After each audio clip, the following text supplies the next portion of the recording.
Bienvenue to a very rainy day here in the city of love and lights in Paris. Today we're going to stroll around without a plan, without direction, without an agenda, in order to enjoy the beautiful vibes of this city in the pouring rain. I'm Ariel, this is Urbanist. Let me know where you're watching from. We're starting right now at the Rue Cler, which is a famous pedestrian street where it has a series of shops, grocery stores, boulangeries, which are bakeries, and cafes as well. And also patisseries, which is cake shops too. So we have quite a variety of shops over here. Let me know where you're watching from, and let's enjoy the rainy day vibes of Paris. Hello, Emily. Fabi says bonjour. Bonjour to you too. Sylvia, bonjour. Teresa from Louisiana, nice to see you here. Hello, Kay. Hello, Yogi Bear. Hello, JD. Bonjour, JD.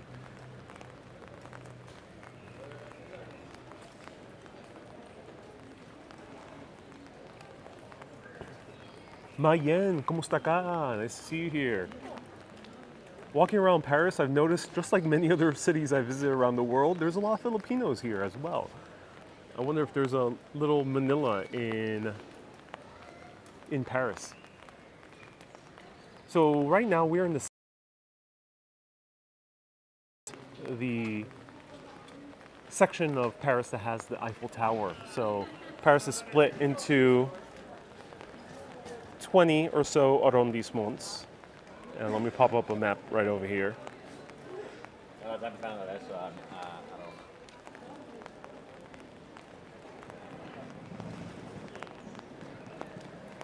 So here we have all the arrondissements, and we are in number 7, V11, in Roman numerals right over there.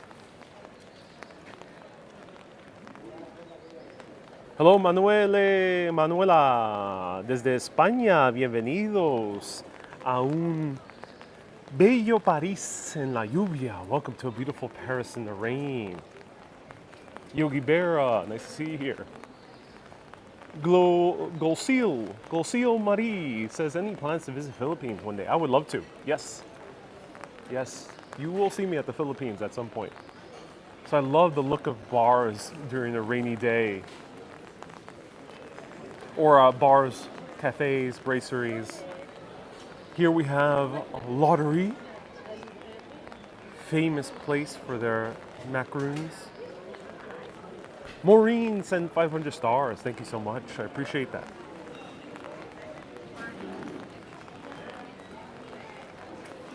You'll see a lot of these in Paris. Restaurant Japonais, Japanese restaurant. There's quite a few. Seems to be the popular ethnic food here, along with Lebanese.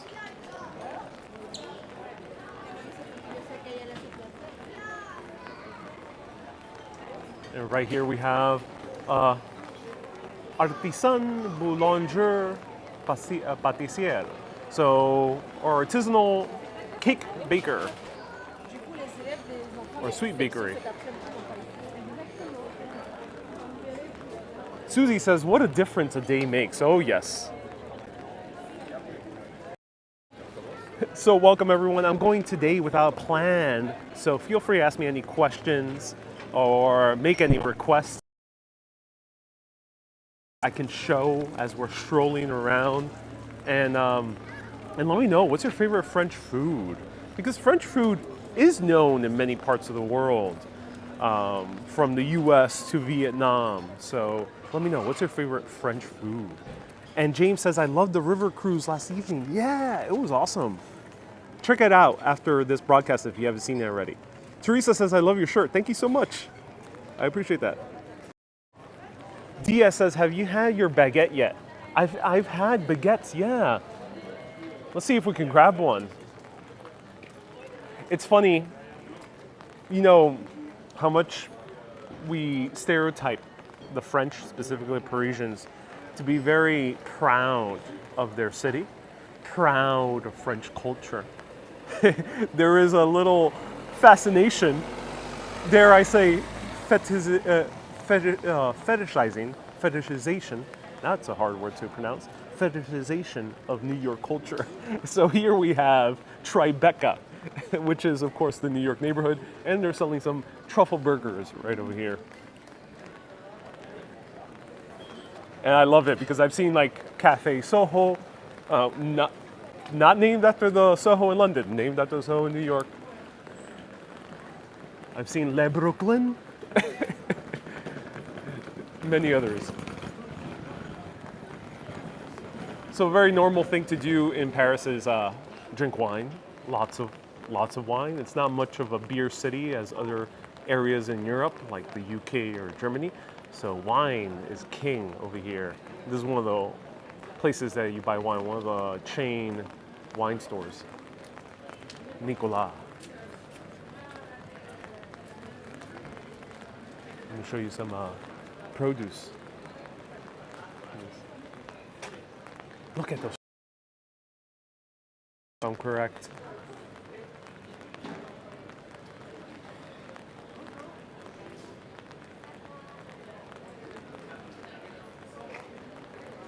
John says, are you going to have a coq au vin? Ooh, what is that? Is that a...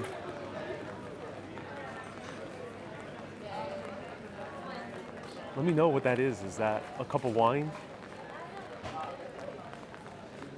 Ida says watermelons. Oh yes, Ida. Let me show you this.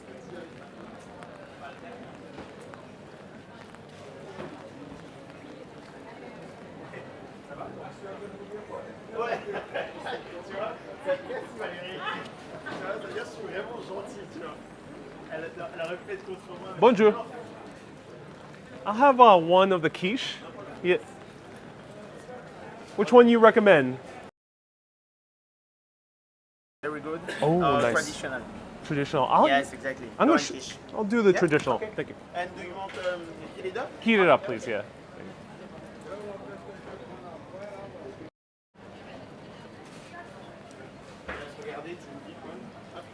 And go right.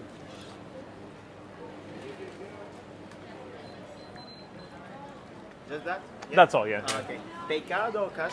Cart, please. Okay, I can. All right. So here they have a variety of quiches, quiche Lorraine, spinach with salmon, many others. Alors, 4,150. Wonderful. Thank you. Thank you. You want Etiquette? Yes, please. Yeah. Thank you so much. No problem.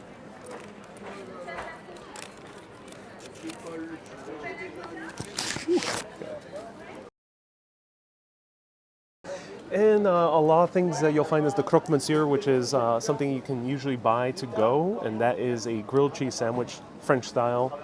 The cheese is on top, most of the time at least. And they have, what other quiches they have? They have goat cheese, tomato, roasted tomato. They have tomatoes. They have chorizo, which is like a salami. And spinach and salmon. Ooh, that sounds good. And the classic quiche Lorraine, which is ham and cheese. And this is a tratteur. Ooh, let me know what that means. Kay says Star Party. Thank you so much, Kay. I appreciate that. So I'm in love with quiches. It's some of the best things ever. And I'm about to show you the beauty of a quiche. You probably have had something similar if you're from Western Europe or the US. If you're from Mexico/Spain or many other Latin American countries, you probably had a torta before, which is similar to a quiche. In America, of course, we have quiches. Let me know what's your local type of quiche in your area. But here, ooh, they're on another level.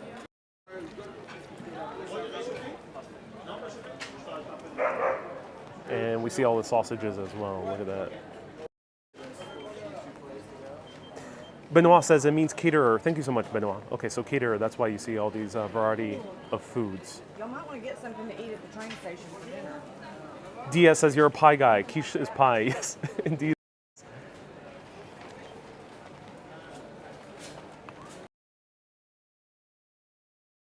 Kay says the only time I cooked one was when you were here. Oh yeah. Quiches are awesome. So you do find them in Ireland, especially in the major cities. There's always a place or two that has them. Merci beaucoup. Pas de problème, bonne Yeah. journée. Have a good day. Au revoir. All right, here it is. I'll find a quiet place to try it out. But one custom that the French do, especially Parisians, Parisian houses are these. This is not representative of all of Paris. Paris has a wide range of income levels, of course, like any other major city. But in general, most of the apartments are tiny, especially with tinier kitchens and tinier fridges. They're not like in America, that even a tiny apartment in New York has a gigantic fridge.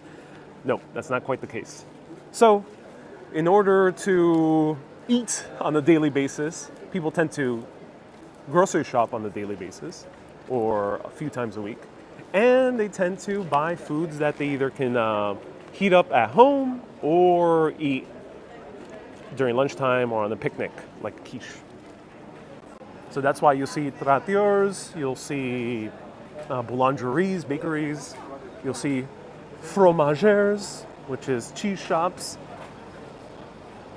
We have poulet, which is chicken. Oh, look at that chicken.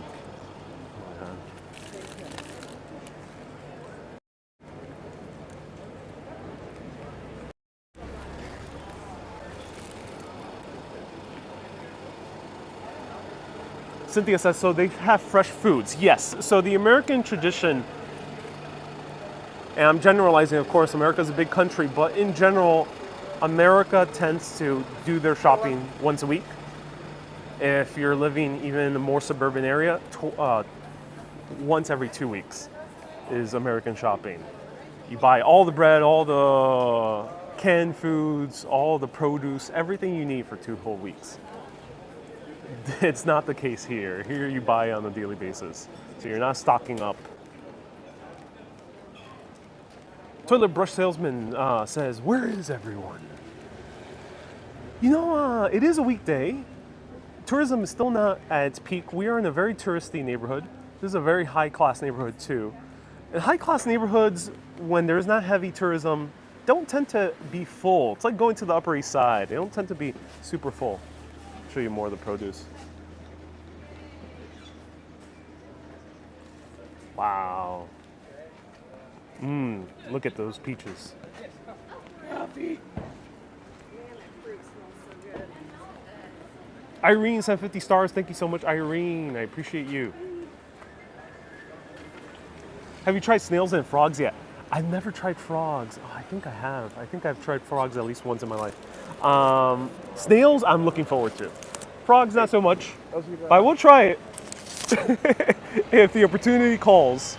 But snails, hell yes. Snails is called escargot here. It's a classic dish. And it is very tasty. So I do recommend it. Nick says, definitely try French onion soup. Oh, yes. All right. So that was Rue Cler. Let me find a place that I can put down my umbrella and eat a quiche.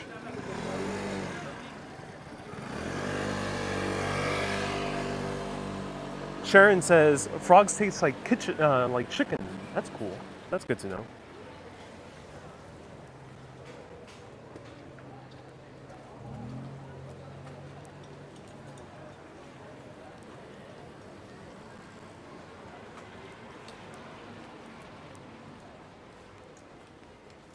Sarah says, I really love your channel. I'm glad you do, Sarah. Thank you for tuning in. Here we have another traiteur grec. So this is a Greek caterer. And traiteurs are kind of like delis. It's like your American version of a deli, kind of. In the way that you can get your meats, your cold cuts, some provisions, like olives and things like that. And you can get some cooked foods like quiches.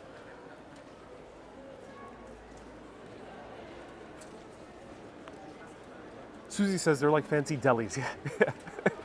While delis in America tend to always have the big brands, delis here, tartieres, tend to have very local foods, which is awesome.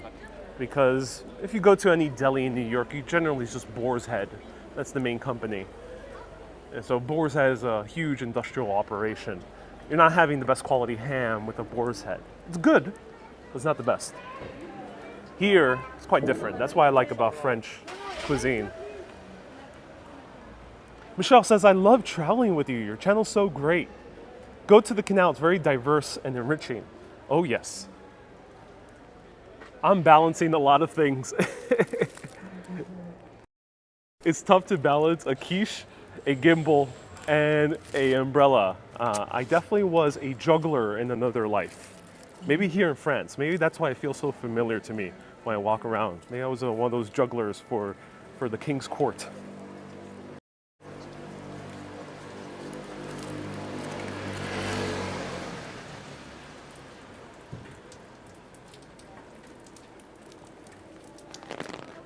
Susie says Boar's Head is factories in Bushwick. Ooh, I didn't know that they're still based in New York.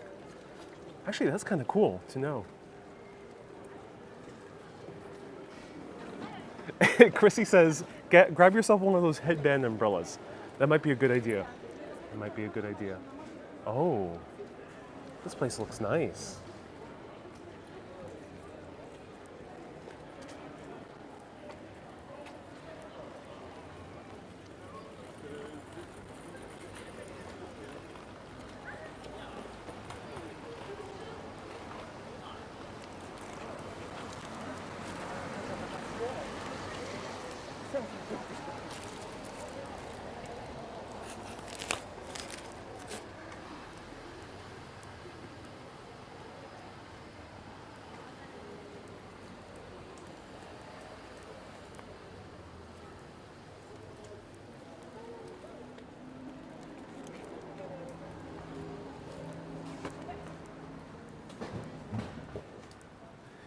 Peggy says, looks like Paris needs more benches. They tend to have benches, but more towards the river side. Yeah, here there's not that many benches, unfortunately.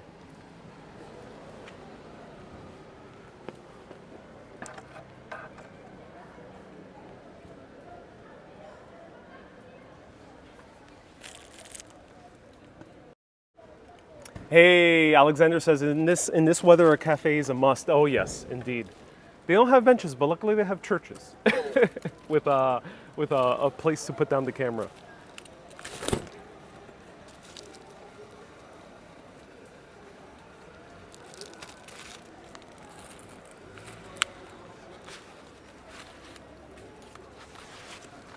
Bernard says, how are you doing? I'm doing very well. It's difficult to find the spots. It's unspecified V.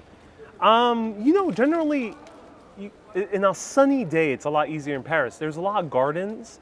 There are a lot of plazas, like the Champs-Elysees, which is the huge plaza, huge mall, not in the shopping context, but the greenery that is in front of the Eiffel Tower. There's a lot of places you can sit down, especially on sunny days. Rainy days, it gets a little bit trickier. All right, let's try a classic. There's a lot of great quiches out there, but I wanted to show you first the classic quiche Lorraine. Look at that. Ham, cheese, egg, and pastry all together. To make a perfect combination. Ooh, the perfect breakfast pastry, in my opinion. There are people who go for croissants. There are people who go for the little baguette, maybe a little bit of butter. There are people who go for pain au chocolat. I go for quiche. I'm a quiche man. Let's try it out. Cool thing is it's also handheld.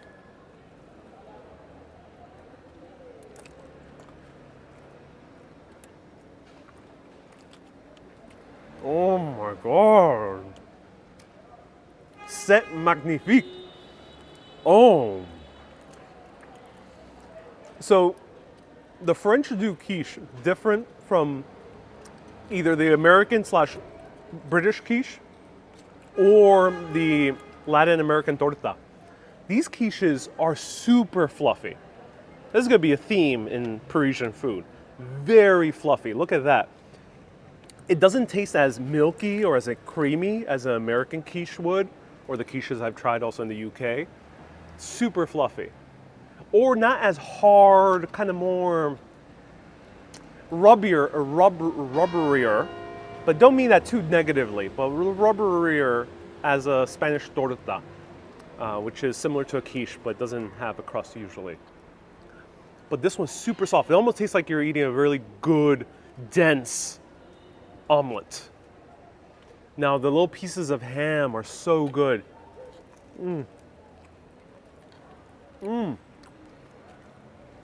This ain't boar's head. The crust, cool thing about quiches here generally is that the crust is very thin. So it's not a crusty quiche. I love crusty quiches. That's why I love eating quiche in America. But this one, very thin crust. So it makes it very easy to eat, especially in the morning or as a snack with tons of cholesterol.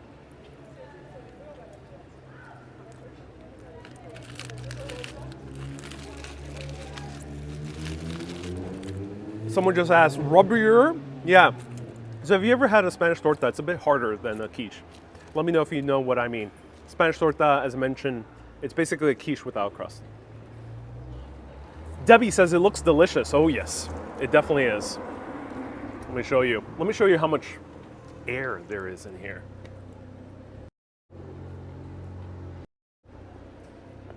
Look at that. Ooh, this egg is cooked to perfection. Just a tad of milk/cream, so it doesn't taste like too milky. The butter is just right, not too buttery, no grease in here. The crust, not greasy crust. It holds up really well. As you can see, I'm kind of flaying it around and it still holds up. It's not falling apart. It's jiggly. My quiche don't jiggle, it folds. As the great UK journalist said in his rap, my money don't jiggle, it folds. Well, my quiche don't jiggle.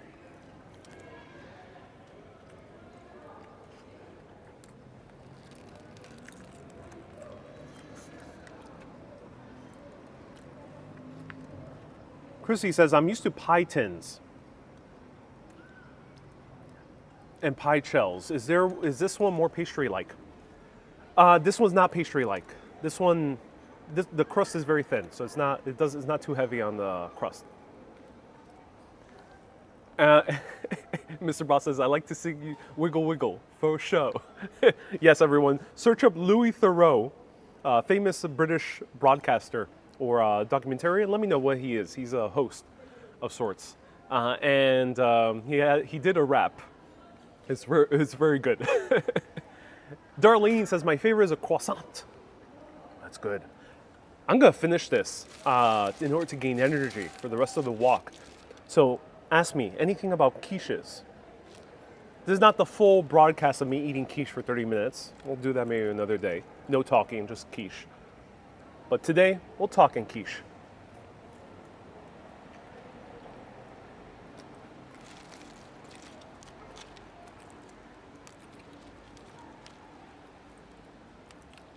Kay says, I don't use milk or cream in mine. You know, it's difficult to do a quiche without milk or cream. I realize that. Really difficult. You have to have something milky. Joey says, I love me some egg pie. That's basically what it is, yeah. Egg pie. Can you get a good quiche in New York? Yes, you can. Try Maman. Maman is my favorite quiche in New York. It's French Moroccan style. They have a heavier crust. It's really good. Wow, you get around. Now in Paris? Can't keep up with you, says Catherine. Indeed. Oh.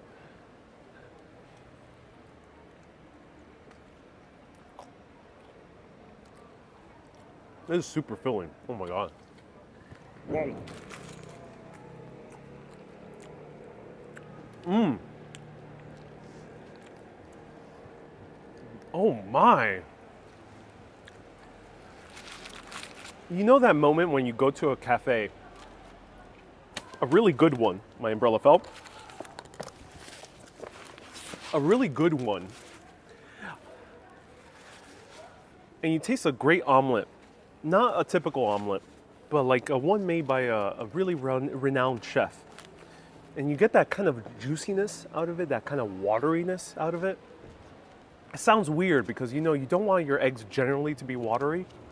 But let me know if you know what I mean. That quiche had that same quality. It had that kind of egg juices running about. Not yolk, not quite wateriness per se, but something about it, just juicy. Nicholas says, what borough are you in? This is Little Paris in Staten Island. All right, let's continue walking around, shall we?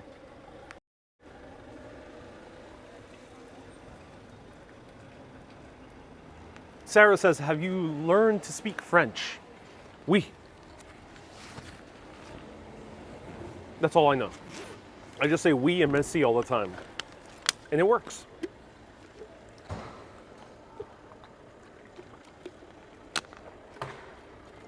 Irene says, we don't have quiches, we only have Corellia pie.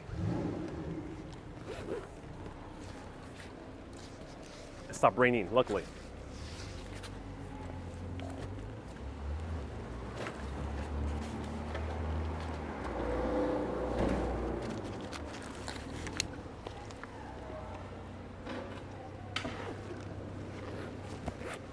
Mildred says, good afternoon from a hot and windy Athens. Oh. Have you tried spinach and cheese quiche? I have. I tried the spinach and salmon quiche and oh my God. Jefferson says, have you ever been to Oslo? No. I haven't ventured yet into the great nations of Scandinavia. But maybe one day I will go to Scandinavia, to the far north, and meet the race of tall, gigantic blondes. I mean, I'm a very tall guy already, but I have a feeling that if I go to Scandinavia, I'm gonna feel very short. Rachel says, thank you so much. All right, I can fit in just a little bit more. For all of you, of course. Let me know if you want me to walk into this beautiful patisserie. I mean, it just looks gorgeous. There's a chandelier in the bakery. Okay, one thing you should know is if it says boulangerie, it doesn't say boulangerie here, but in general, if it says boulangerie, it has to bake on premises. And that's gonna be generally the case almost everywhere. It has to bake on premises. So here, for example, they're baking on premises. You can see the wheel cards right there. They have a chandelier and they're baking. Crazy combination. All right, let's walk inside.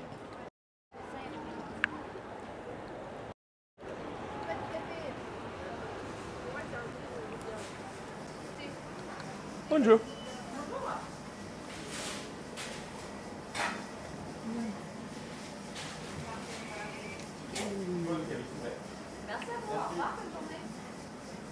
Mini chocolat. Just the one? Just one, yeah.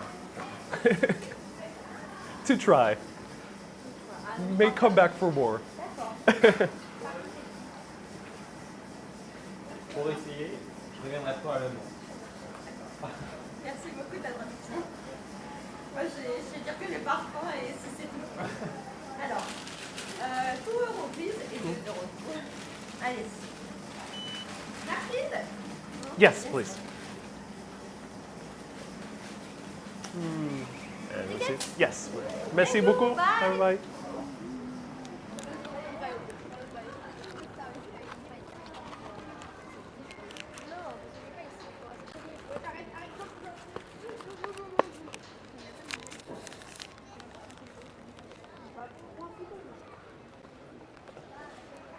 I've gotten so used to Italian that I've been saying "si" by mistake a few times.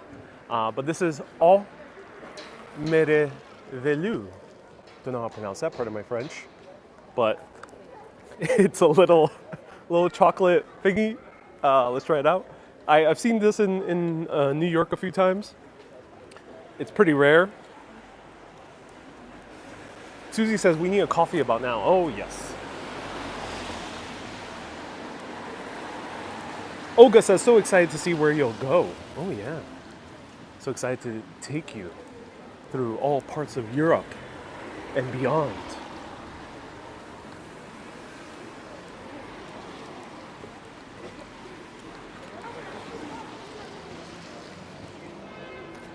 Ah, wow. Look at this. Modern apartments amidst the Parisian landscape.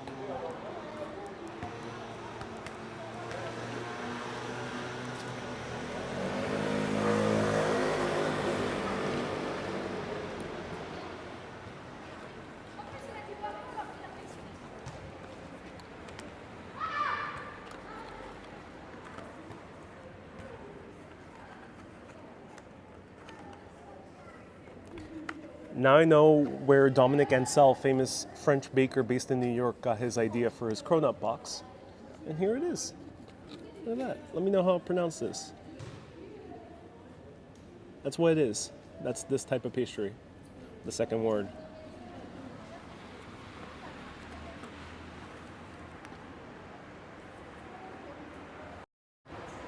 Cynthia says, luckily you walk a lot and are tall and young with all those eating all those pastries. Indeed, I am very grateful. All right, they had a variety of different flavors. They had strawberry, they had coffee, maybe hazelnut was one of them. This one's chocolate. Let's try it out. Debbie says, merveilleux means amazing. Amazing. That's awesome. Let's try this out. Ooh, it's very soft. There's not a pastry element in here. It's foamy.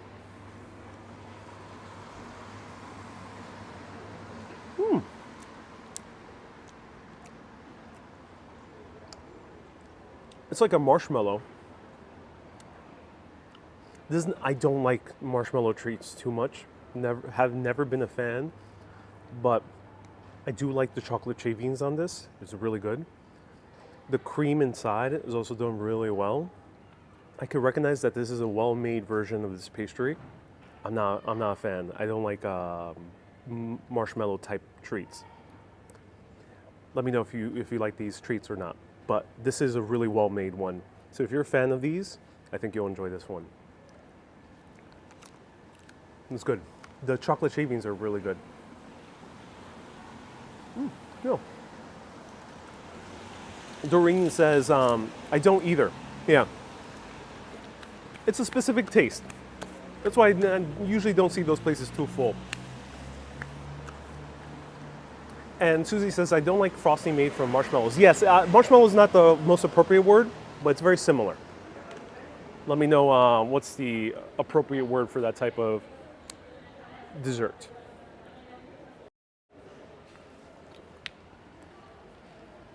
Gigi says it's too sweet, which is a rarity in Paris. Usually we don't see too many things that are too sweet.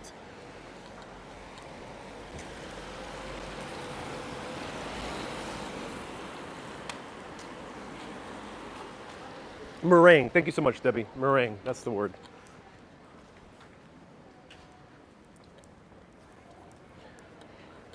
Susie says it's kind of springy. This one wasn't too springy. It was more creamy. But yeah, sometimes they can get rather springy. Ron says it needs a dunk test. That would fail the dunk test. That's not meant for dunking. It would just fall apart. It'll basically be like adding whipped cream to your coffee. Marie Angie says, what arrondissement are you in? The 7th arrondissement.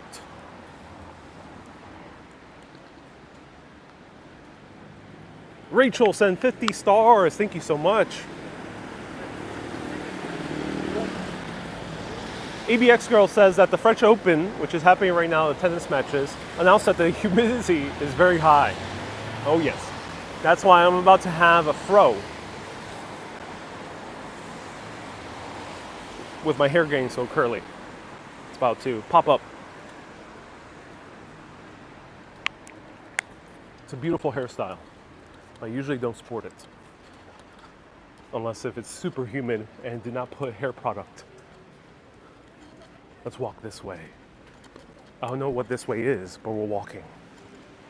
In Paris, it doesn't matter where you walk, just walk. You'll get there somewhere. Oh, oh my God. What is this? An explorer-themed clothing store. Oh, that's so cool. A safari jacket. Oh my God. This is awesome. Oh, I'm coming back here. Oh my God, they have some cool jackets.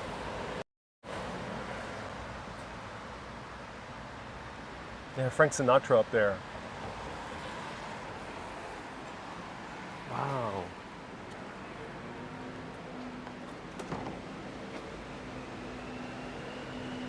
Unspecified V says, that's so you. I love explorer themed things.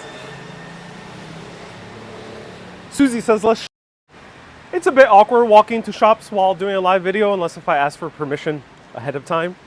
And the language barrier makes it a bit more awkward. I started to do a little bit more in New York and when I visited Seattle and Chicago because I can easily ask them. But it's a bit awkward. That's why I don't usually walk into shops. Food, it's kind of expected, so I walk into those fearlessly. Get yourself a helmet and a machete, says Gary. Luckily, I don't need that in Paris, but maybe I need it in my next destination. Maybe.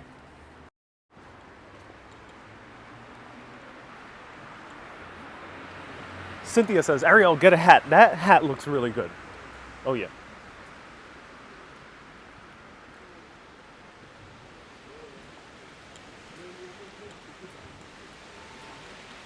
Susie says, you're wearing my favorite color, blue. Ooh, awesome. So I have a coffee recommendation, coffee cafe recommendation, right by Rue Cler. I didn't walk past by it because I ate there right before going. But I recommend if you're at the Rue Cler, which is that famous street we just walked right close to Eiffel Tower, try Le Bleu Epicure, and that Le Bleu Epicure. And that has an amazing croque monsieur done very fresh. And I had a coffee right after that. It was really, really good. So that's my coffee recommendation for that area. But if we bump into coffee moving forward, I am in the mood.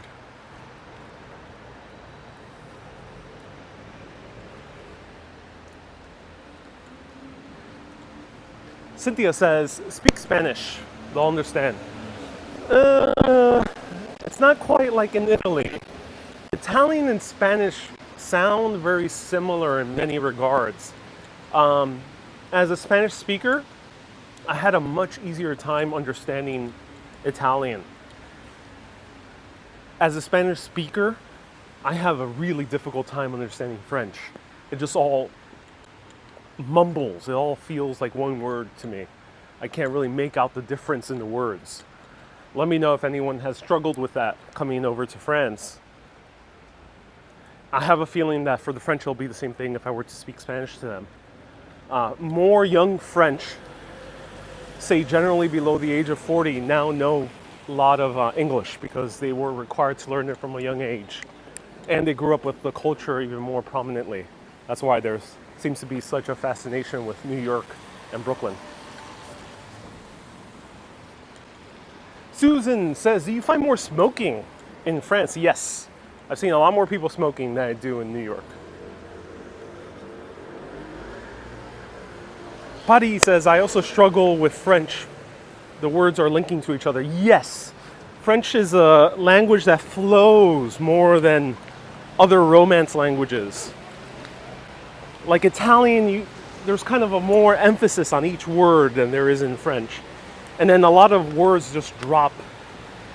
A lot of letters just in general drop in the French language.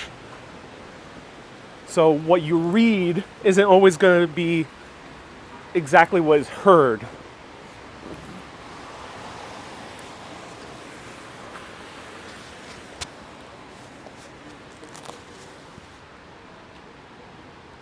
Wow, beautiful building. This one's like Art Nouveau, Art Deco style.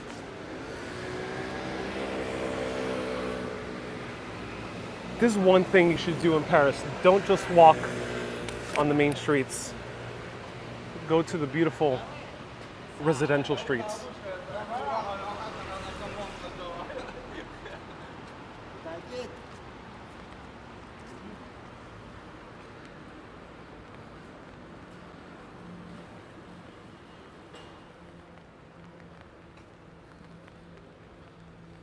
Marianne says, just say it in English. Is it okay to film? And they will understand. They will say, okay? Or no? No, no film. No film in here. No. Yep. Ooh, Alex has made a great coffee recommendation. Brûlée de Belleville. Yes, that was my favorite cafe the last time I visited in 2019. I was obsessed. They're a bit hard to get to if you're visiting the touristy areas of France, of Paris, I mean, because it's a bit further out. It's like being in Manhattan and going all the way to Brooklyn. But yeah, that's a great recommendation. Maybe I'll do a short video about Brûlée de Belleville, the Belleville Brewery. I think that's what it translates to. Ron says, well, at least you found the rain that you were expecting in Seattle. Yep, it didn't rain in Seattle, but it rained in Paris. Paul Hoffer says, will you visit the Champs-Elysees and the Eiffel Tower? Eiffel Tower we visited yesterday at night from the outside. Check that out towards the end of the video.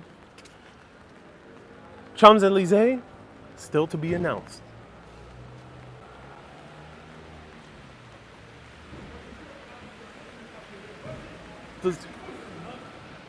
Does Paris have a circular road? Someone just asked. It does. Manny dice, si tú cruzas Alejandro Jodorowsky por las calles de París, envíalo un saludo de mi parte. Manny, yo no sabía que él vivía aquí, Alejandro Jodorowsky. Eso sí es bien interesante. él sería un placer a conocer. So Manny is referring to the famous, I think he's from Chile, Chilean filmmaker Alejandro Jodorowsky, who made a very famous cult film called The Holy Mountain and El Topo. And he's he's now in his late age. He's probably like 80 something, early 90s. And apparently he lives in Paris, according to Manny. That is awesome. I would love to meet him. He seems like an awesome guy to meet.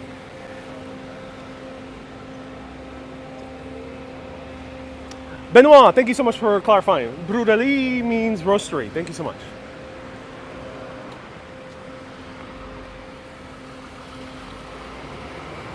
Strange Things in the World says, Paris is trash and chaotic. I never visit it again. Strange things. I do understand every experience can be very different, especially in the major city. In the major city, you can experience the best of the best, or you can experience the worst of humanity. That is the case in Paris, that is the case in London, that is the case in New York. The bigger the city, the more varied the spectrum of experience is going to be. But I would consider giving Paris a second look. It isn't as dirty as this area in the north side, close to train stations are. Start walking outside of that area, it starts getting a lot more pleasant. People here are nice if you learn a few words in French. All you need to know really in French is bonjour, merci, and oui. Those three words pretty much will get you in better graces with the French. And don't expect the same culture as you do in your part of the world. This is the trap we all fall into, being travelers, tourists, is that we expect that culture that we're visiting to be similar to ours. And some things of another culture might be what we consider in our own to be unacceptable, or to be rude, or to be harsh, or blunt. But it's just a different place, different people, different way of life. So you have to assimilate. Sometimes it might be hard. Sometimes it's just not your place. Sometimes it's not the place for you. And that's okay. There are certain countries around the world where I probably wouldn't visit again. It just wasn't my vibe. but at least give it a shot. Don't interpret it as rude because it's just a different culture. Here in France, for example, it's a bit more normal to just stare at someone. So if you're sitting at a restaurant, someone's giving you a stare, don't take it too personally.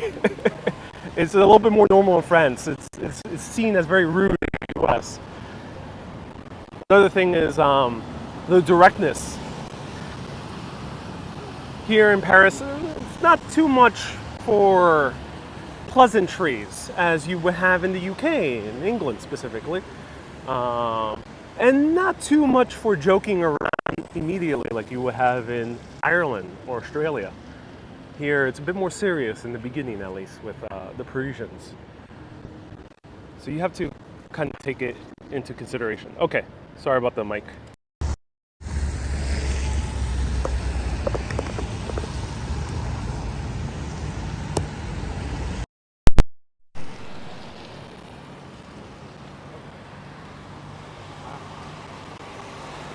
Let me know if you hear me now better again.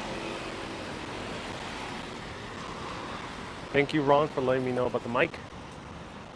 This mic kind of sucks.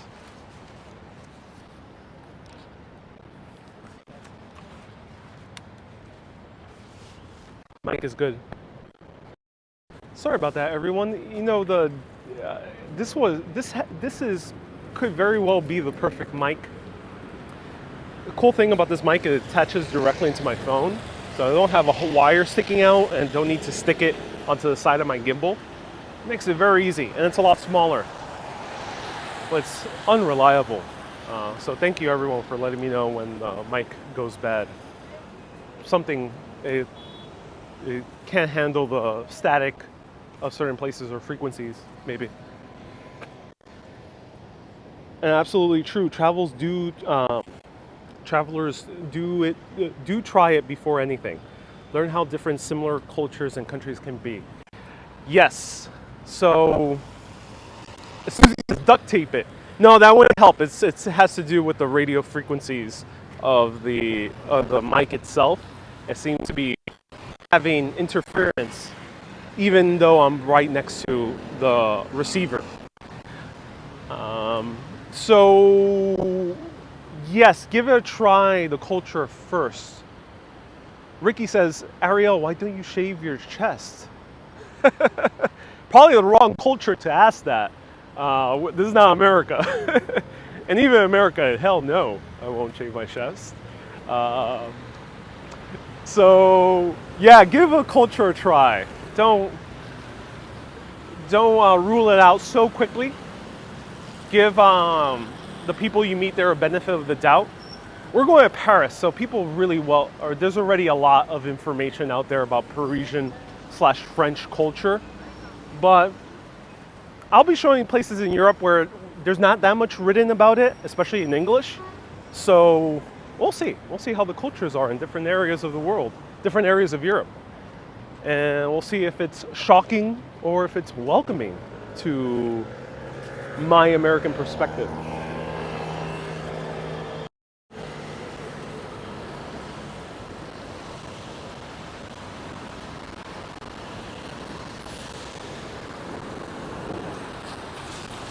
TV says the internal mic is better. Internal mic is better in many circumstances, yeah, because of it sounds more stereo. Oh! Someone earlier asked, what bridge is this? I have no clue. If you're watching these shows, especially the wanderings, I usually don't know where I'm walking. I'm walking randomly, but this is Pont La Alma, right here. Pont La Alma.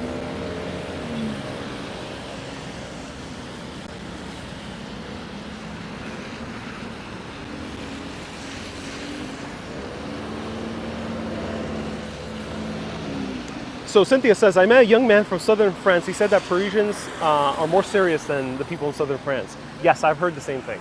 I think southern France is a bit more similar to Italian culture. Or Spaniard culture. Is that the Eiffel Tower in the background, Catherine? No, this is a green screen. yeah, it is the Eiffel Tower. It is indeed the Eiffel Tower. And now this bus has blocked the way. and we had to dodge traffic. Who's good at dodging traffic? Let me know in the comments. If you're an expert Frogger IRL player. Marianne says, Ponte Alma, merci. Ooh, we have an invader, Space Invader. This guy, I think, started in Paris, putting mosaic Space Invaders all around the city. That's a reference to an 80s video game.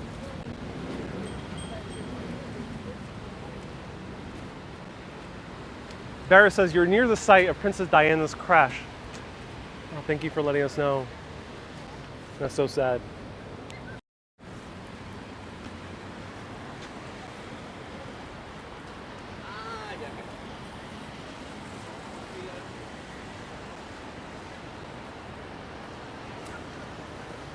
Oh, there's a bicycle tour here.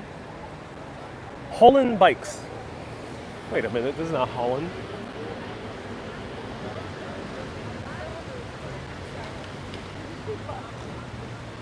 All right, there's a huge torch here that looks like the Statue of Liberty. I don't know what it's about. Well, let's check it out. Flamme de la Liberté.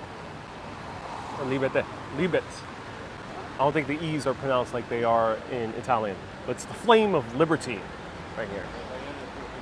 And this, ladies and gentlemen, is where Princess Diana died way too young in a terrible car crash back in August 31st, 1997. Right underneath her feet. A princess taken away. A princess who challenged the very monarchy of England, of the UK. Challenged the norms. And was quite controversial in her life. But nonetheless, people loved her because she was a woman who was fearless despite everything against her. She persisted on and did many good public works. But she was taken away way too soon, right here. And someone has a conspiracy right here.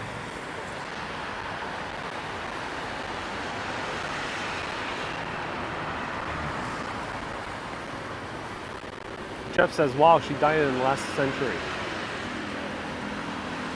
Seti Julia dices en español, yo fui a Guatemala, en la capital pasan por encima si no aprendes a correr, como jaguar para cruzar en la calle.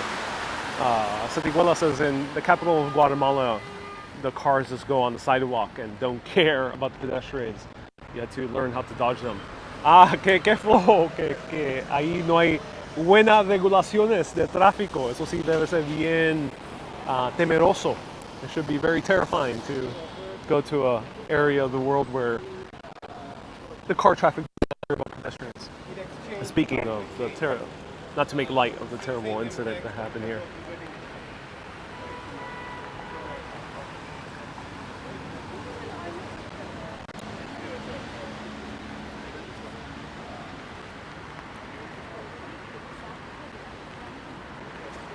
And let me know what flame this is.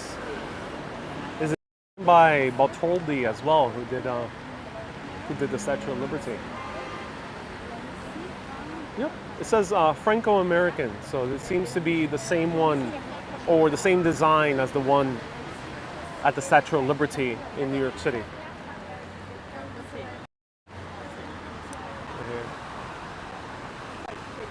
Wendy Felicite says, watching you while recovering from my surgery. I'm from Paris, but moved to the West Indies. Oh, Wendy, thank you so much for tuning in. Hope you feel better, Wendy. Wendy F.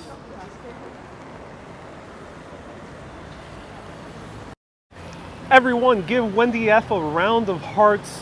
Parisian, who's based in the West Indies currently, recovering from surgery. May you feel better, Wendy. I'm glad you're enjoying this show of your hometown here in Paris. Debbie says it's an exact replica of the one in NYC. Thank you so much. That is super helpful. So, in the distance, we see the Eiffel Tower. Gustave Eiffel came into prominence before this structure, the Eiffel Tower. He designed the interior steel structure of the Statue of Liberty. So he collaborated with Augusto Bartholdi to make the Statue of Liberty. If it weren't for Eiffel, Statue of Liberty may have been a lot more difficult to build, if at all. Gustave Eiffel really knew how to work with steel. He was a great engineer. So it's awesome to see them in the same frame here.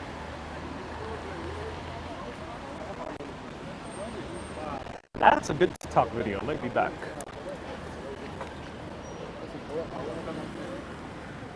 Okay, now let's go. This way?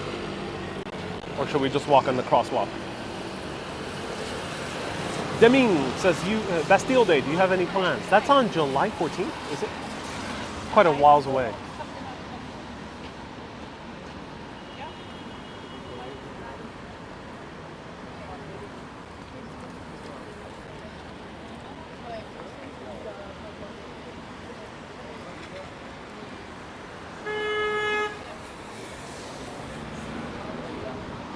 So this is the 9 stop on the Alma Marceau.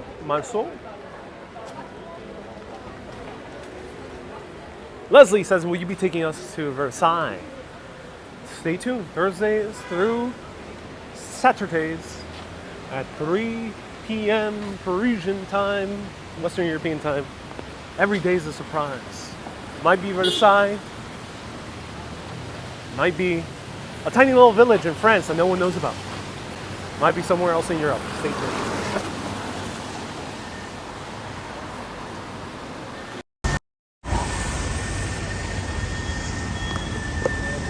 Why is my mic having so many issues?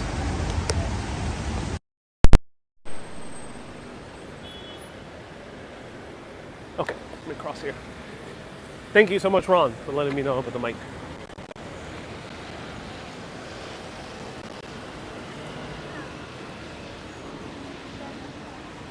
Someone just gave a pro tip. Oh, this is a beautiful cafe. What are they professing against?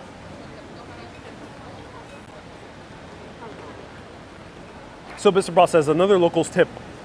Another cafe that's famous for some philosophers and writers hanging out is Café Les Deux Magots in Saint-Germain-des-Prés. Thank you so much. And that should be close to Café des Fleurs, right, Mr. Ba? So Mr. Ba is recommending a good classic historical cafe where philosophers used to hang out in. Susie says, maybe visit Le Apple store. Oh yes, the great Le Apple store. Which is right on the Champs-Elysees.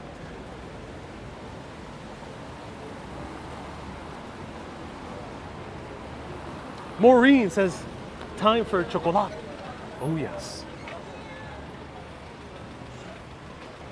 There is a place in Paris that has a hot chocolate that will blow you away, that will transport you into a heavenly realm and make you fall in love with the city of love over again. Stay tuned for the best hot chocolate in Paris.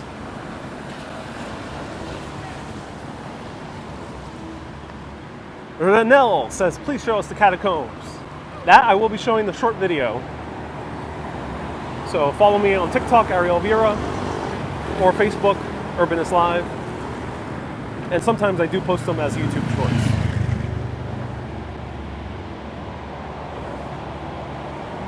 Ron says, wonder if the dogs bark differently. Yeah, the dogs have a different accent here in Paris.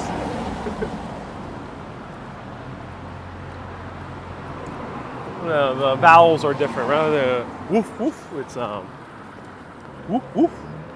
It's a little bit softer O.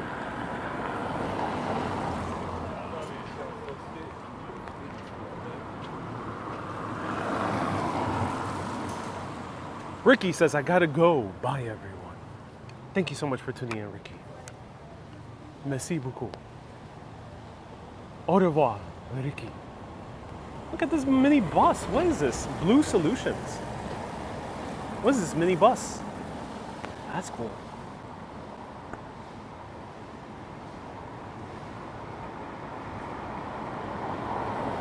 I'm waiting to cross, but there's no crosswalk here, so I have to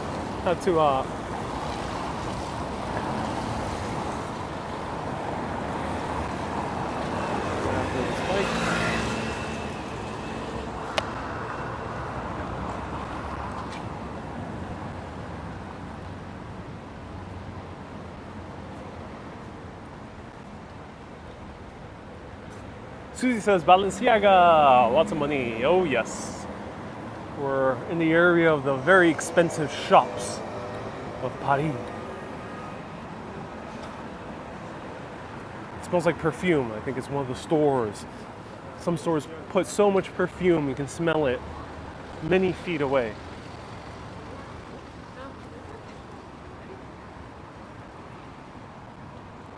Ron says that's an electric bus. Oh yes. So one cool thing that I really love about Paris is you can rent scooters and you can rent bicycles.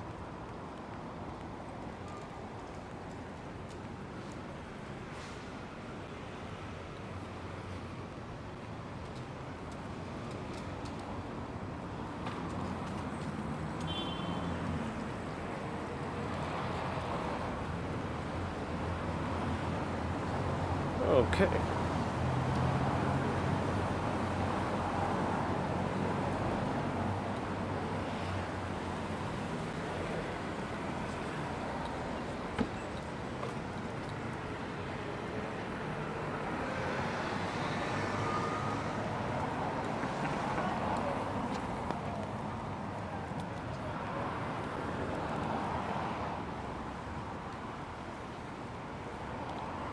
Mandy says, just tune in. Is it going to rain the rest of the day? I think so, yeah. It's scheduled to rain. I mean, it's forecasted to rain the entire day. It'll be on and off. Here in Paris, rain is similar to New York. Kind of rains the entire day if it's rainy. And full cloud cover.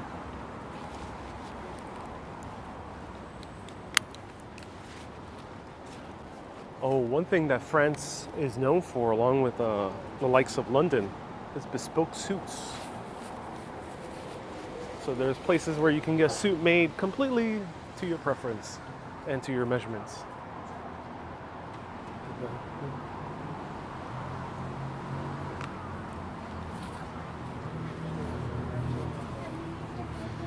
Ashley says, surprised you're not in the UK for the Jubilee. If I even attempted to go to the UK for the Jubilee, I'll be spending hundreds of dollars per night on lodging.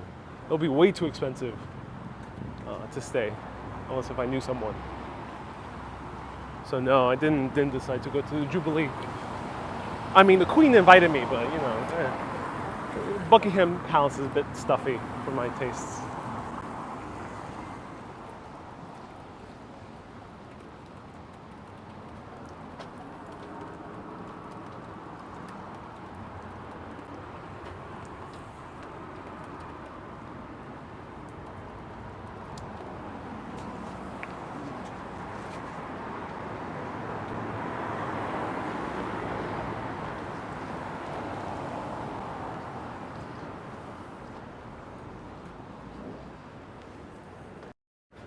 All right, let's go to one more stop on this wander on a rainy day.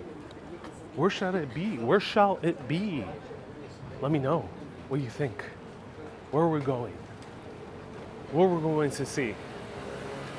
Where we're going to shop? Let me know. The French are smarter because they got rid of the monarchy a long time ago, says Marianne. Oh no. The monarchy in the UK ain't that bad. I know some people really hate the monarchy in the UK.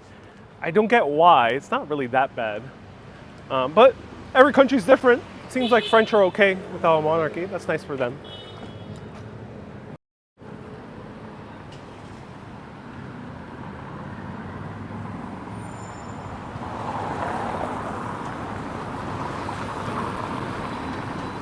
Judy says, which city are you traveling to next?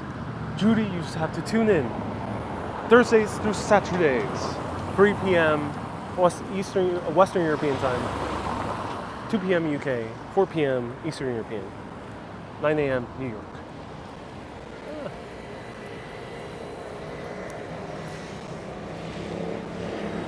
Benoit says on that left was the American Cathedral.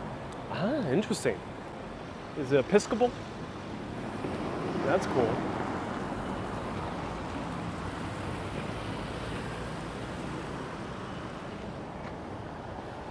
Seti Julia says, en Europa como Francia le gusta sus perfumes, pero si vas a un país como Japón, los japoneses no le gustan los olores fuertes, prefieren no tener perfumes. So Satiguela in Spanish says, certainly in Europe, people love perfumes, especially in France. But when you go to other countries like Japan, you barely smell any perfumes. They don't like it too much. Eso sí es correcto, Setiguela, Seti Julia. Sí, aquí sí hay un gusto para los perfumes. Over here, there's definitely a taste for perfumes. John says, let's go to the south of France next. Oh, Ariel, will you be visiting Nice in a couple days? I love the Riviera, says Class. You know, I'm very curious about the French Riviera. Riviera. Oh, yeah. Look at this, is the Four Seasons.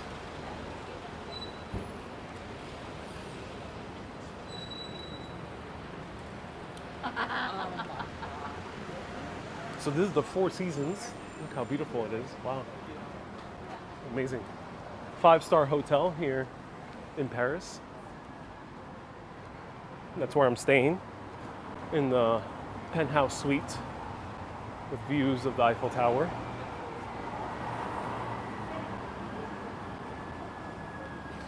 Ron says, does Earl the squirrel have French cousins? You know, I haven't seen his cousins around. Not yet. But I bet they're here somewhere. Susie is laughing at the fact that I am staying at the Four Seasons, at the penthouse suite with the views of the Eiffel Tower.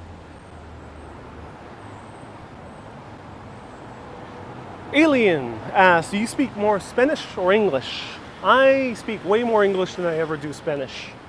With family, I speak Spanish. I haven't done too much content that is exclusively Spanish.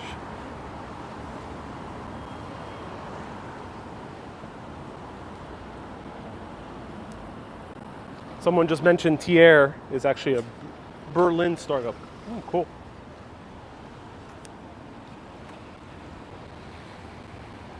Wow. Kimberly says, good morning from Texas. Welcome. You know, there's a Paris in Texas. There's also a Paris in New York. There's a lot of Parises all around the US, actually. There's even a little Paris in New York City, in Nolita. Okay, let's go here. I can do some shopping. Who wants a scarf? Let me know if you want a scarf. $3,000 scarves. Giving them out to lucky urbanists here at Hermes.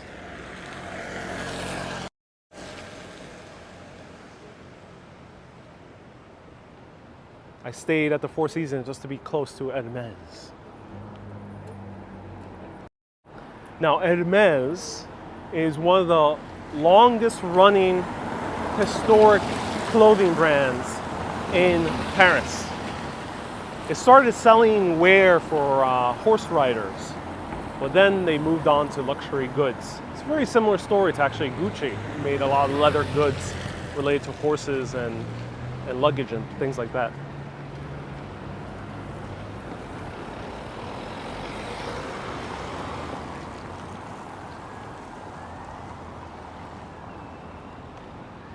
Debbie says, beautiful scarves. Oh yeah, look at the line right in front.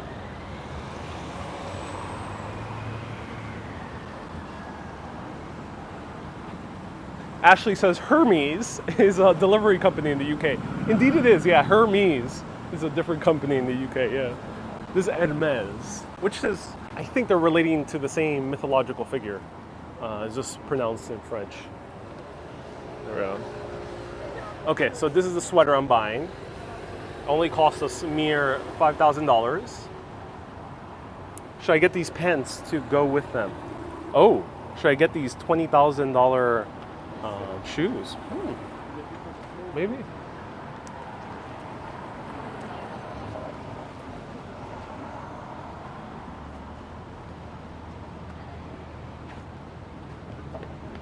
Wow.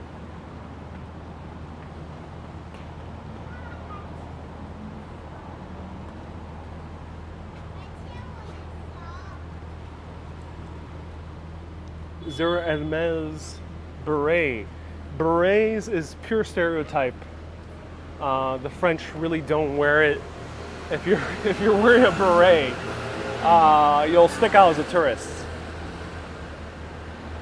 Someone earlier asked, Ariel, how can you be so optimistic, so nice, so fun? Wow, a lot of people inside. Ooh, cool satchels. The secret to happiness is quiche. There, I revealed it. You heard it here first. Quiche is the secret to happiness. The more quiche, the better. Just don't go to the doctor afterwards because you don't want them telling you your cholesterol is high. Don't bother with that. Just skip the doctor part. Just eat quiche. All day, every day. This is a cool building. What is this?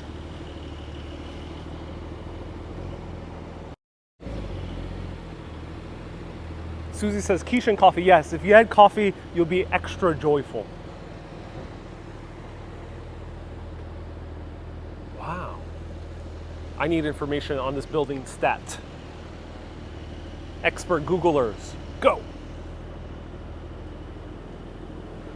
John says, I'm going to get some quiche today. I need some of that positivity. Yes, if you have access to quiche, then do so.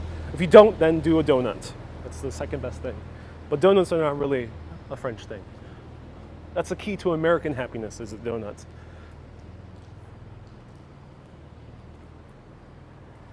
I love this building. This is a new building, just meant to look historic, I guess. It says Moulin Trot by Edward Francois from Fabrication Novides, 2006. Oh, it's a steel of some sort. It's some type of metal. Is this zinc? That's so interesting. Yep, this is some type of metal, steel, cast iron, zinc.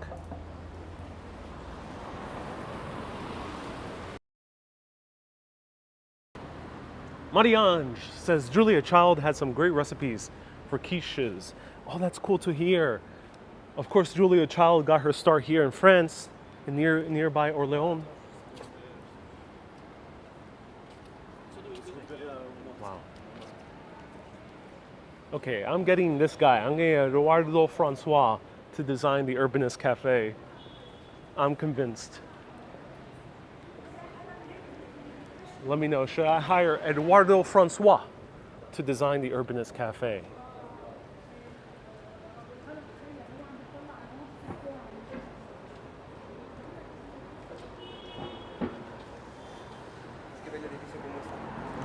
Is this the 8th arrondissement? Let's see. Now, let's consult the map. We crossed over the river. I think we should be in the 8th. I think we're in the 8th, bordering on the 1st arrondissement.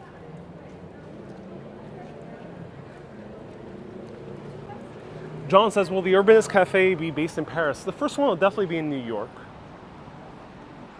But once I expand, yes, Paris will be included.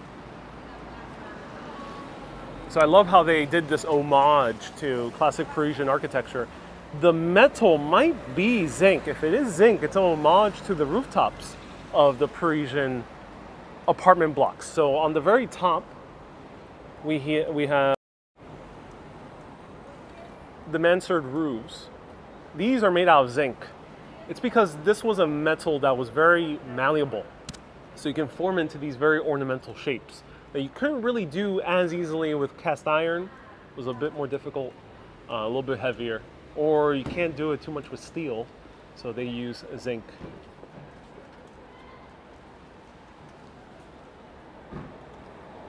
Toilet brush salesman says it's nice, but the gray color is a bit gray. Yes, it's a bit gray. Kind of looks cool because it looks like it could have been concrete. But yes, this could go with any color because I think you can paint it anything you want to.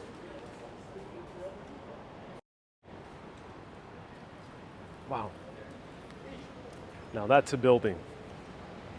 You know, I came to Paris, you know, to enjoy the good-looking buildings here.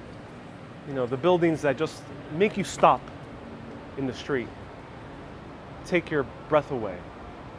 Oof. That's Paris, ladies and gentlemen. Come here for the city of love, the love of architecture. And don't be afraid to get close to that building and touch it. But with consent, of course. Always ask the building's consent.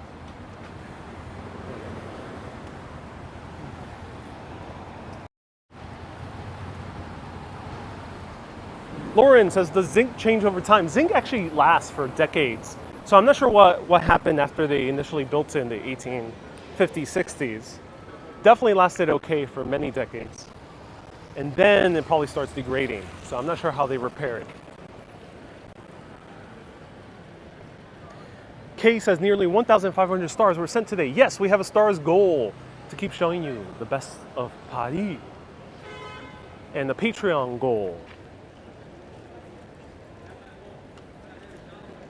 We're here for a final stop. If you want to get access to bonus footage, including museums here in Paris and future destinations, extended tours of my short videos on TikTok and Facebook, they are much longer, and other raw footage and behind the scenes, you can become a patron at patreon.com/urbanist. And now, where are we? Oh, where are we? This is about to look very different in a few years. No longer are we going to enjoy the beautiful perfume of carbon monoxide. No longer are we going to be showered by the tar of the gas-guzzling vehicles passing through this street. Soon this would be tree-lined. I think they might build a tram. I think that's in the plans. Definitely more bike lanes. This is the historic Champs-Elysees. Cue the song by Joe Dassin.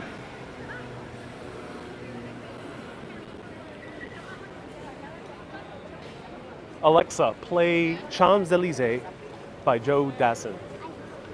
Okay, Google, play Champs-Elysees by Joe Dassin.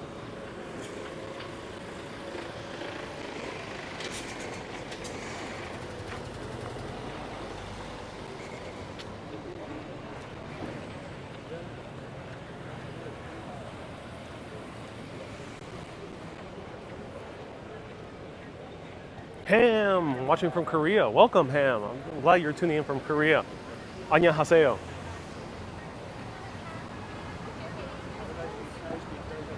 Lila says, oh my God, she's playing it. Susie says, your Alexa is napping, yeah.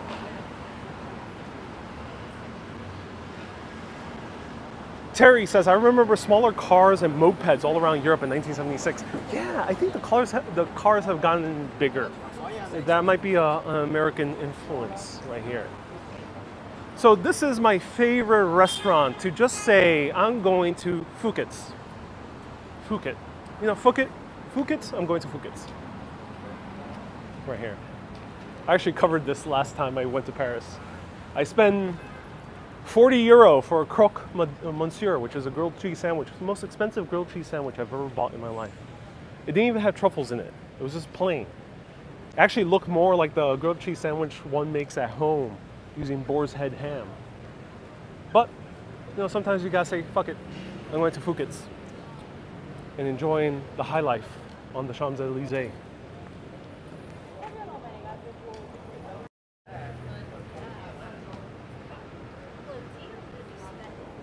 Wait. That actually would be taken out.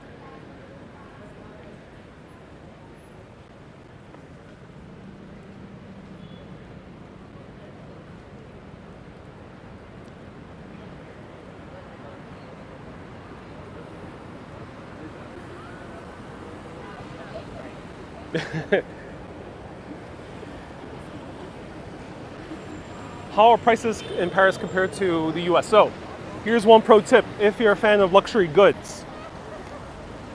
I don't have too much first-hand experience on this, but I've heard from so many YouTube channels and friends in the fashion industry or who like fashion and stylists that if you want to buy luxury goods, come and buy in Paris, especially if they're French brands. They're going to be much cheaper than the US.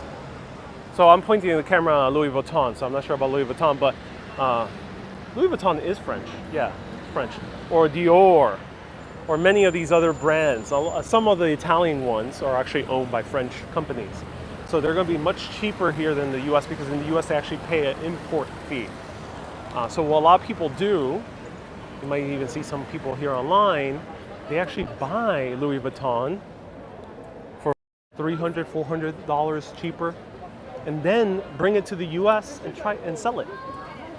That's what some people do. They resell it. I'm not sure if there's some regulations with that, but that's what some people do. Now for prices otherwise, cafes are going to be very inexpensive compared to the US. So generally a cafe is affordable for most people. Of course, we're in the Champs-Elysees, so if you say, fuck it, I'm going to Phuket's, then you're going to spend a lot of money. It's going to Phuket your wallet. So don't go to Phuket. But otherwise, if you go basically in any other area, Sans, the Champs-Elysees, and maybe the Louvre, you'll find really good prices for cafes. If you want excellent food, there's smaller cafes, smaller coffee shops, smaller bistros, and they can range in prices, but you can find ones that you'll be barely spending anything, especially if they're always frequented by locals. They're going to be very inexpensive because they just want people to come back. And then coffee is actually half the price than it is in the US. Pastries and boulangeries, which are bakeries and trattorias, as we went to, half the price of any baked good that you'll find in the US. So a baguette here is 1 to 120 to 140 euro maximum. Doesn't really go above 140 euro. A croissant, I think the maximum is 2 euro. Most of them are about 1 euro, 110 euro. Coffees, 120 euro, 2 euro, 240 euro. Generally not above 3 euro. So here it's going to be a lot cheaper. You're going to end up saving money in Paris, especially if you're used to New York prices. And if you're from Ireland or the UK, you're also going to find it a little bit cheaper than those places as well. Tammany says, that's it. That seals the deal. I'm packing to go to Paris. Yep. Just don't go to Phuket. Otherwise, you'll be spending $40 for a grilled cheese sandwich. Is Phuket a historic gourmet brasserie? Yes, it is. Yeah, Phuket's is historic. I forgot the history. I covered it last year. It is a historic brasserie. They will treat you like royalty. Like I got a $40 grilled cheese sandwich. It was the best service and the best plating and tablecloth and little crackers. Oh my God. Sparkling water. Like it was top-notch service for a $40 grilled cheese. DS says, what do you like most about Paris?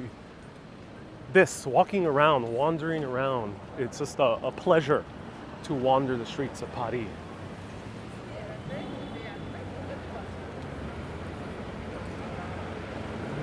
Tammany says, ooh, Dior. Yeah, Dior is currently under repair. I wish it were open. So Christian Dior, one of the more famous fashion houses in France. This guy revolutionized female fashion during the 20s, 30s, 40s. Made it more streamlined. Took away a lot of the ruffles and extra garment that women used to wear, especially in America. It kind of like made dresses a lot more slender, more simplistic, more minimalistic.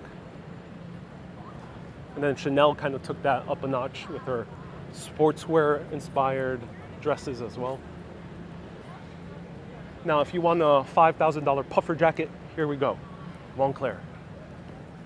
It'll be the fanciest puffer you'll ever have.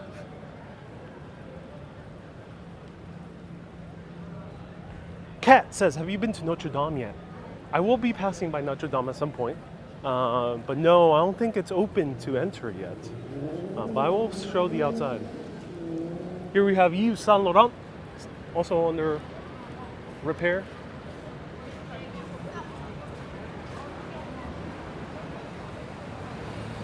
Dia says, there's such a chill vibe in Paris. I dig it. Oh yes. Wow. Look at this exterior. Ah, here's the Dior store. This seems to be their second location. Beautiful. How they make it look like a book that's being flung open. It kind of it complements the building right next door. Now, is this the one designed by Frank Gehry? Because there's a Frank Gehry building here in Paris, if anyone knows.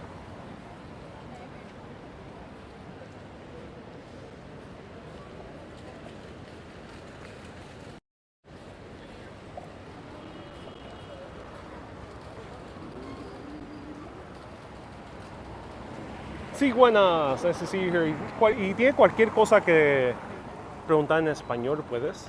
Yo también hablo español, soy fluente. You can ask anything also in Spanish.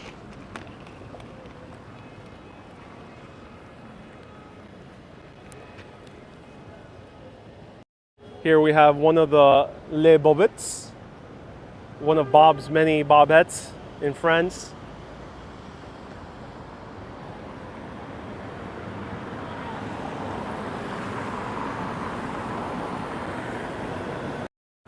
Bob usually comes over to Paris, visits his Les Bobettes. Here's the Toot bus. It's cool, it's not that full. That's awesome.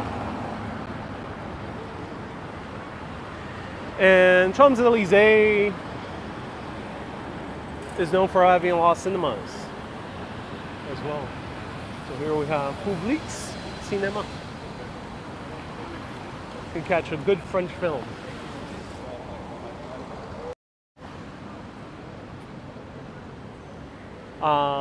Jenna says La Pigeon.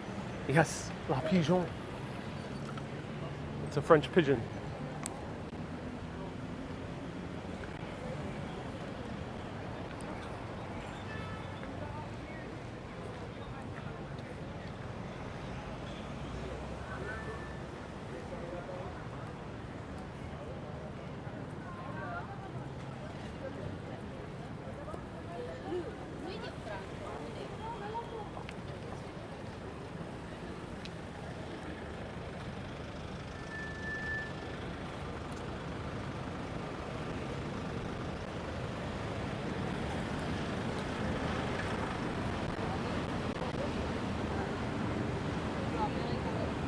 Sí, buenas. Dice, nadie comparado como Ariel para captar el encanto de París. No one does it like Ariel to capture the enchantment of Paris. Mi placer, qué bien que te puedo capturar el encanto de París, la belleza, la maravilla que es esta ciudad. So glad I can capture the marvelousness of this city. Seti Julia says, ¿piensa visitar un museo atracción mientras en la capital? Sí, voy a enseñar por lo menos un museo que va a estar en vivo. Los jueves a los sábados a las 3 p.m. tiempo París, tiempo Europa, y 9 a.m. tiempo Nueva York. So yes, there will be at least one museum being featured on Urbanist Live. And then I might feature a few others, either short videos, and patrons will be getting a look into one of the museums as well.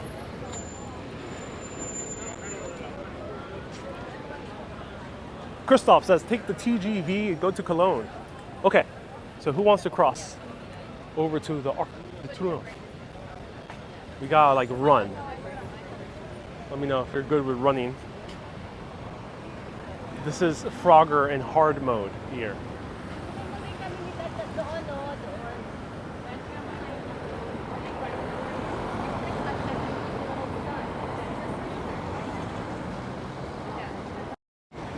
Okay, now that my hair is extra humid, time for a selfie.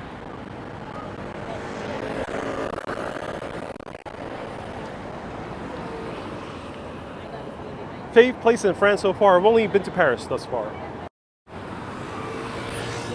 Favorite place? I like La Marie. Might be mispronouncing that, pardon. But yeah, La Marie is really good. So let's... What is the subway for this?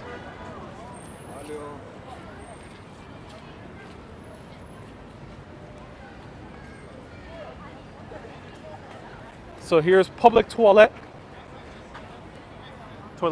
right here, public, probably charge.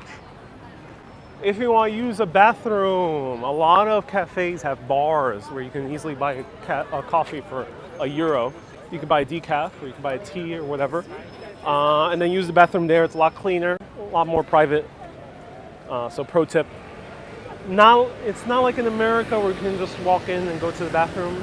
You can maybe get away with it, but maybe not. Someone left a $10 super chat. Let's see who it is. Tim says, bonjour, Monsieur Ariel. I don't see there's any homeless in the streets of Paris. Very, very few. Very few. It feels good to be in Paris. Coming from New York, there's a lot of homeless. Other cities in the US have way more. So even New York, you gotta be grateful that the situation isn't as bad as LA or Seattle. But New York has homeless. New York has a lot of mentally ill. And it has people who don't have your best interests at heart roaming the streets of the city. So I'm so grateful that here in Paris, generally, there's barely any homeless, at least in these touristy areas. And there's not mentally ill people kind of running about, causing issues to the public, which is unfortunately the case in New York City. So I feel calm here walking in Paris, comparatively. The one thing you do have to watch out is for pickpockets, because unlike in New York City, people here are trained. And I think I just spotted a guy keeping a close eye into people's pockets. Here he is. Look at this guy. This guy with the backpack? He's looking at people's pockets. Ah! Wait! Oh shit!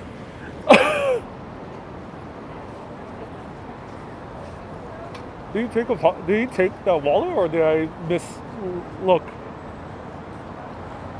Did we capture a pickpocketing in action?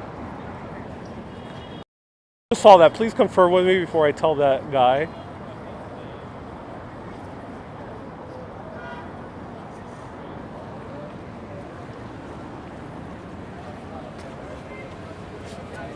Monsieur, check your wallet because I think someone got close to your pocket. Just in case. Italiano. Oh, wallet. Cartera. Abajo. Do you have it? Okay, good. Okay, gracias. Okay, I think he tried to go for it, but he failed. He had it with him. It was an Italian guy. So, It seemed like he almost took it. So we did almost capture pickpocketing in action. All right. Awfully close, yeah. I think that was a pickpocketing in action, but the guy failed. He had the two buried in his pocket.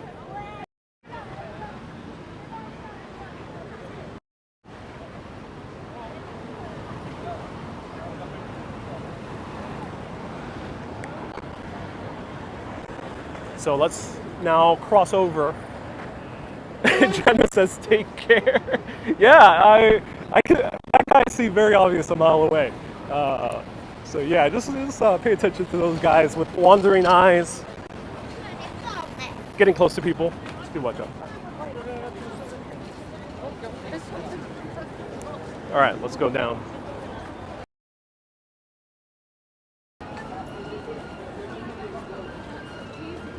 That sounds more like a...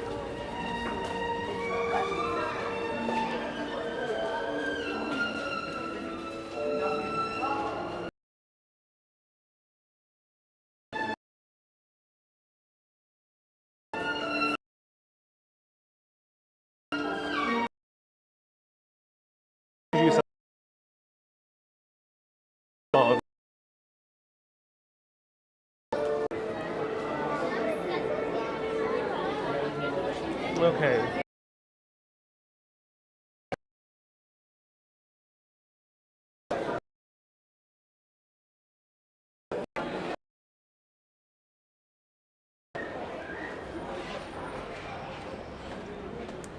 So let me know if you see me and hear me, or at least hear me.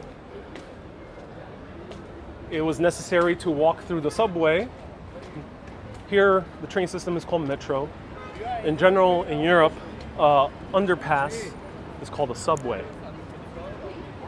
So we had to walk through the subway in order to get here, to the base of the Arc de Triomphe.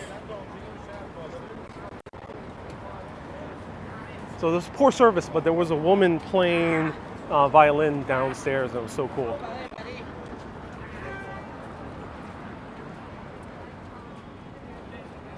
Whew. Today is indeed a very eternal flame. So this was built in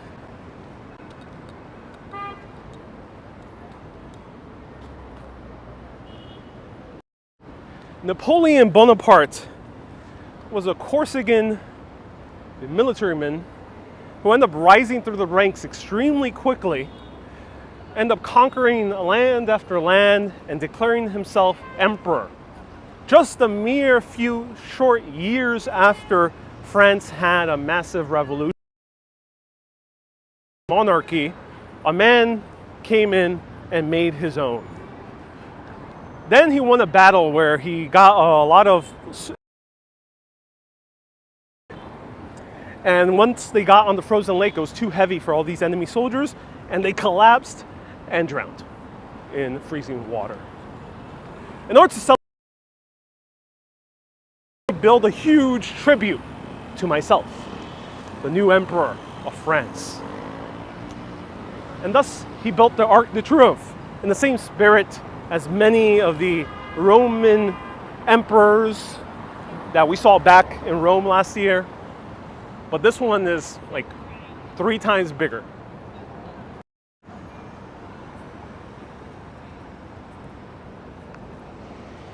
They said that they tried fitting Napoleon's ego in space. Ashley says, watch those cobbles. No, I tripped for dramatic effect. I didn't trip for real. That was a dramatization. Sigüena says, bonsoir, my friend. Bonsoir, how do I say my friend in French? Do let me know. How does it say my friend in French? Cue the music from Les Miserables. Red, the color of angry men. Black, la la la la la la. Mon ami. Christian, it's not mon ami. Mon ami is my love. Ron says, does it smell like oregano? No, barely the scent of oregano is here in Paris.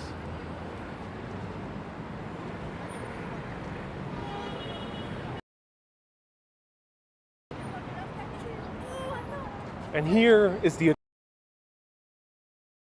eternal flame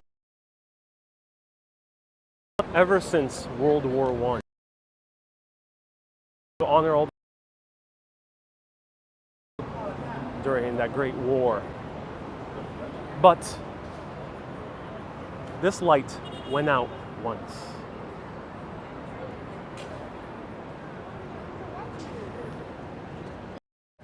DS says, I'm still traumatized by the pickpocketing incident. Yeah, that guy's roaming free. Who knows how many pockets he has picked today. He had a backpack, so I assume that backpack probably was carrying a few wallets.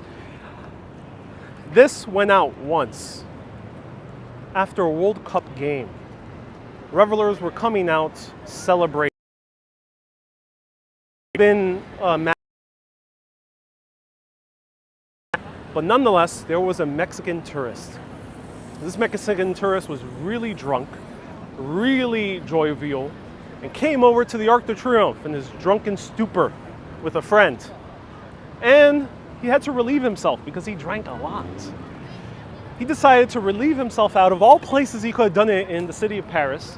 It's only about like a €68 fine around there to get caught pissing in public, which is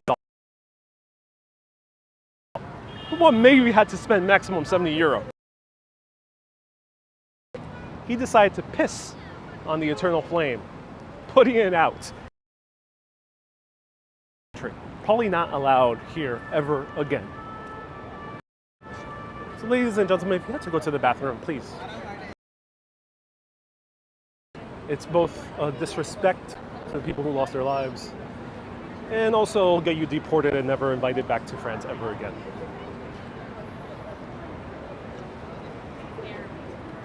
And it seems like now they're paying tribute.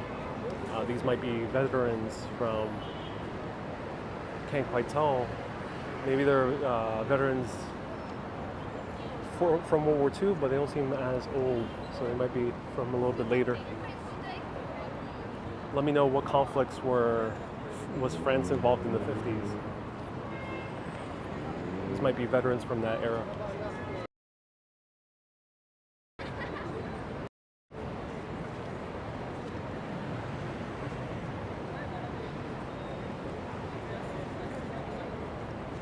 It seems like there's maybe families talking to the veterans. Susie says there was a New York story where you told that was similar. I can't remember exactly. Yes, there was another incident very similar in New York, yeah. Parry asks, what is the fire? This is the eternal flame in honor of the men who lost their lives in World War I, Great War. Veterans from one of the French military here paying tribute. This man has a lot of medals, seems to have been an officer or higher, of course.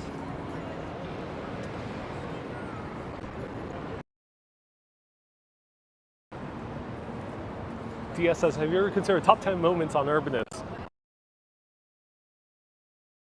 That would be a good idea. Maybe. All right, let me show you down the Champs-Elysees this way, and then we'll show you the other side. So it's for friends. Thank you so much. Bonjour, mon ami, and it's mon amour for my love. Thank you so much. And it's mon père for my brother. Is it mon frère for my brother?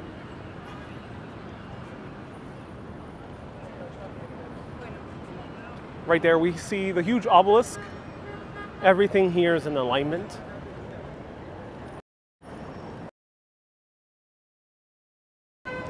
Let's go the other side and see more of the Arc de Triomphe. Now we have Arc.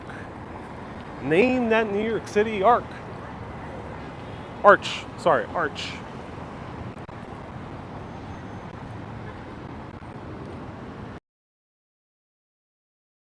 Mes amis. Plural. Thank you so much.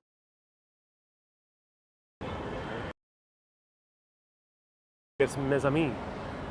Let me know how to say stay curious in ABX Girl says, this is the Arc de Triomphe. Yes, so in New York City we had two arches that were modeled after this one. There was the Washington Square Park Arch, which is still here to this day. Of course, the Washington Square Park in Greenwich Village.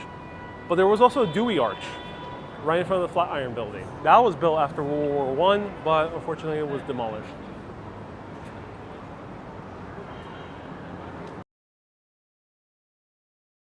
Fresh Prince says the Tour de France race ends here every year. Ah, that's good to hear. That's good to hear.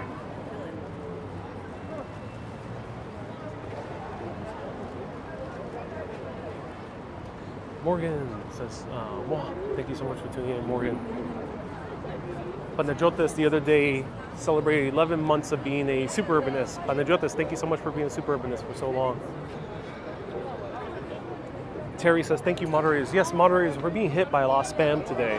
So thank you so much, YouTube moderators. Round of hearts for them.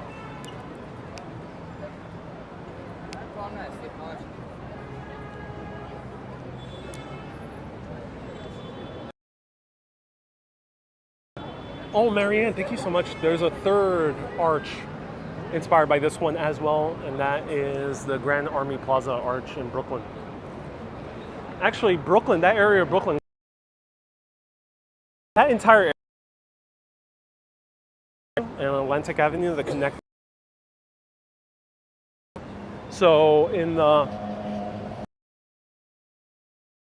wanted to emulate Paris, and they wanted to make their own grand street grid system, like the spokes of a wheel, similar to Paris.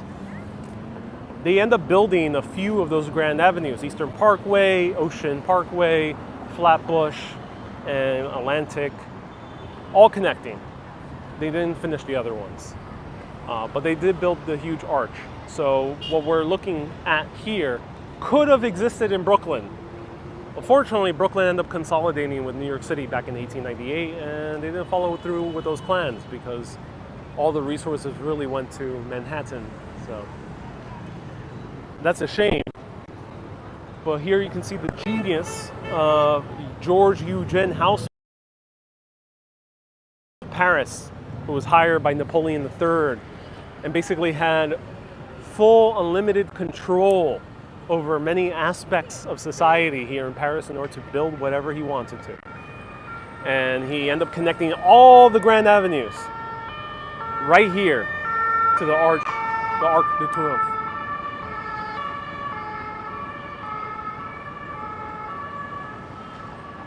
Like spokes on a wheel.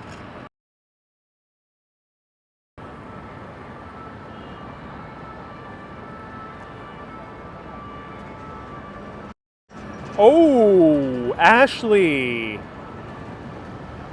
Ashley caught the replay. Thank you so much, Ashley, for rewatching it. So Ashley just reported rewatching the incident that we saw, the pickpocketing incident that we saw just a few minutes ago.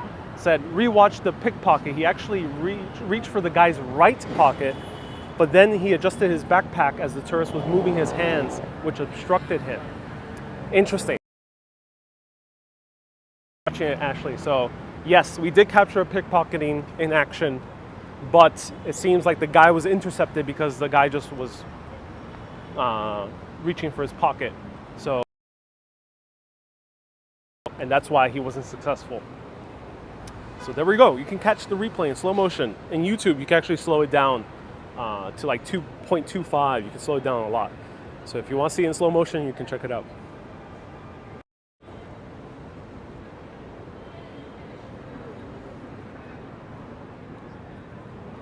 Terry says from German World War II times. Oh no. Yes, it does sound like the police from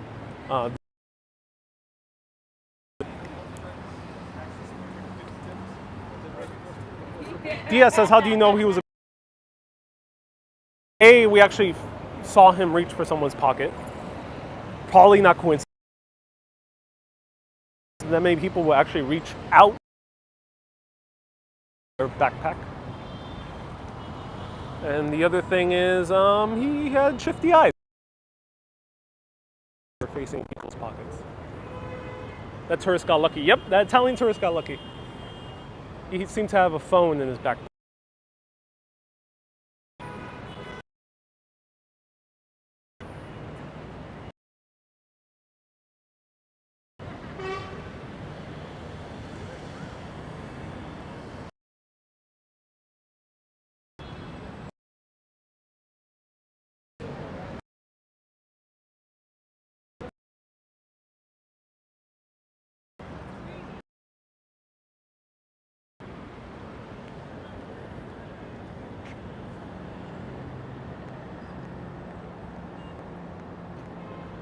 LDM says, great eagle eye. Thank you so much, LDM. Earth Paradise, thank you so much for tuning in. Please don't write in all caps because caps is like screaming. Let me point the camera one more place. And this is Paris. We just wandered from Rue Cler all the way up to Arc de Triomphe. It's a pretty nice walk. It's only about 40 minutes. We took a little bit longer because we took our time. And down there, we see somewhere that's a lot farther away. The bus. No, it's behind the bus. See La Défense.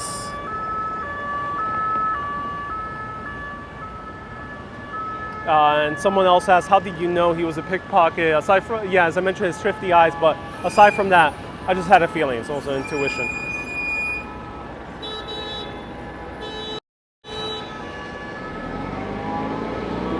So La Défense completes this huge boulevard, but just slightly, because that huge building is actually off center.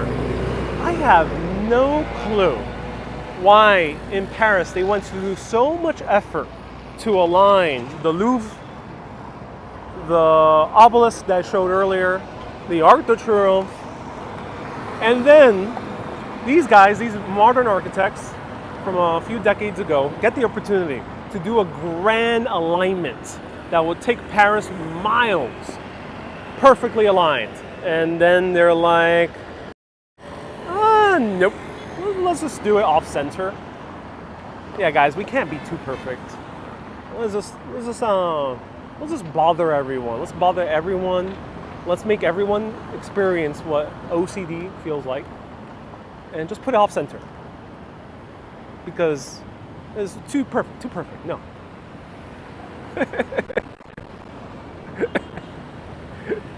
Oh, missed opportunity there.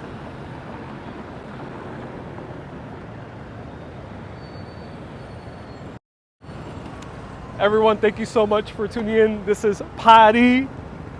I'll be showing you other places in Europe. Stay tuned every Thursdays through Saturdays at 3 p.m. Western European time, 2 p.m. UK, 9 a.m. New York, 4 p.m. Eastern European, that's 6 a.m. LA. So 9 a.m. New York, 3 p.m. Western Europe. Thank you everyone so much for tuning in. See you in other places beyond. Au revoir. Was it mes amis? Right? Mes amis?